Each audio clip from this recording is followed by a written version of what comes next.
لو سمحت اشقط اي جايزه وهتكسبها. يلا مبروك، نشوف كسبت ايه. الف مبروك. بتقول ايه؟ حضرتك بتدي الجواز دي ليه؟ علشان احنا بنصور هنا وري الجايزه للناس. شوف دي فلوسك دلوقتي. الف مبروك. حضرتك بتدي الجواز دي ليه؟ في كاميرا هنا بتصورنا واحنا بس نازلين نفرح الناس. حضرتك بتصور ليه؟ اديله جايزه. متضايق ليه؟ حضرتك والله ما يلزمناش جايزه، اتفضل. اللي بيدي حاجه لحد ما بيصورش. طب لحظه بس استني بس معلش. طب لحظه هقول لك والله بنفرح الناس، غرضنا حلو، غرضنا كويس والله. غرضنا عشان الناس تعمل زينا وتتعلم زينا. طريقه يعني دي قله ذوق، معلش يعني مش ادي حاجه لحد تصورها. لا والله ما على كده خالص. انت خد الجايزه والف مبروك. تعمل ايه بقى بالجايزه دي؟ هديها لماما واخدها وامشي عليها.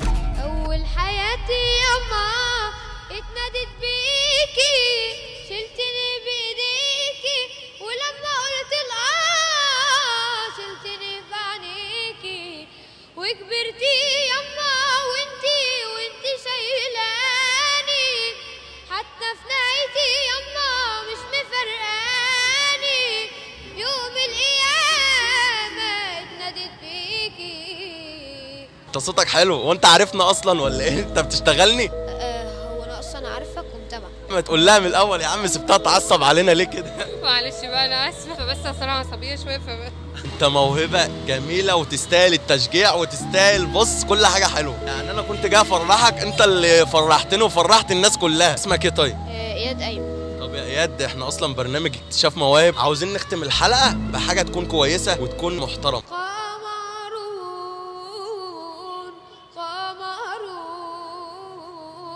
قمر سيدنا النبي، قمرون وجميل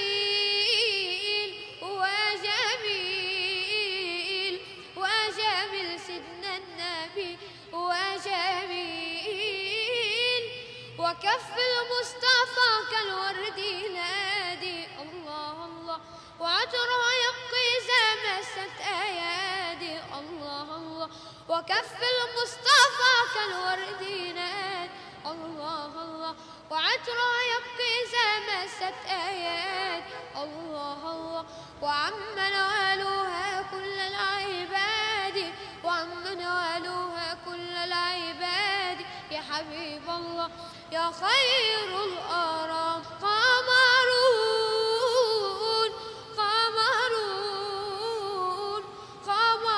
سيدنا النبي، قمرون وجميل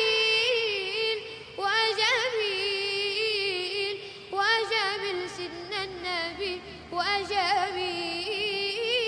الفيديو ده بقى يتذاع، موافقين ان هو يتذاع؟ هيتذاع بعد اللي انا عملته ده؟